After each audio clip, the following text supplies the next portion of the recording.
ዘካተል ፊጥር በገንዘብ መልክ ይሰጣል ወይ ነው? ራሱ እህል ተብሎ ነው የተጠቀሰው፣ ከሱ ነው የሚሰጠው።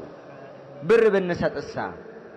ምክንያቱም ዲዎች በአሁን ሰዓት እህል ሲሰጣቸው ወይ ሊያቀኑት ይሄዳሉ ወይ ለዛን ቀን ለወጪ አይደርስላቸውምና፣ ስለዚህ ምን ቢሰጥ ገንዘብ ቢሰጥ ይቻላል ወይ? በነብዩ አለይሂ ሰላቱ ወሰለም ዘመን ድርሃም አለ፣ ዲናርም አለ፣ እህልም አለ።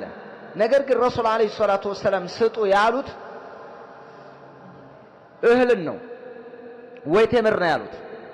ከቴምር ነብዩ አለይሂ ሰላቱ ወሰለም ያስቀመጡት ይሄንን ነው። ረሱል አለይሂ ሰላቱ ወሰለም صاعا من طعام أو صاعا من تمر أو صاعا من شعير أو صاعا من زبيب متفق عليه أو صاعا من عقيق في رواية ይሄ የተቀመጠ ነው። ስለዚህ ስጡ ያሉት እነዚህን ነው። የነዚህን ዘር እንሰጣለን ወይ እነዚህን ተክቶ ለኛ ቀለብ ይሆነንን እንሰጣለን። ረሱል አለይሂ ሰላቱ ወሰለም እህል ስጡ እያሉ አይ ለሙስኪኖች የሚጠቅመው ብር ነው ማለት ይሄ ሌላ አካሄድ ነው፣ ጥሩ አይደለም። ከነብዩ አለይሂ ሰላቱ ወሰለም ንግግር ጋር መላተም ነው፣ መጋጨት ነው።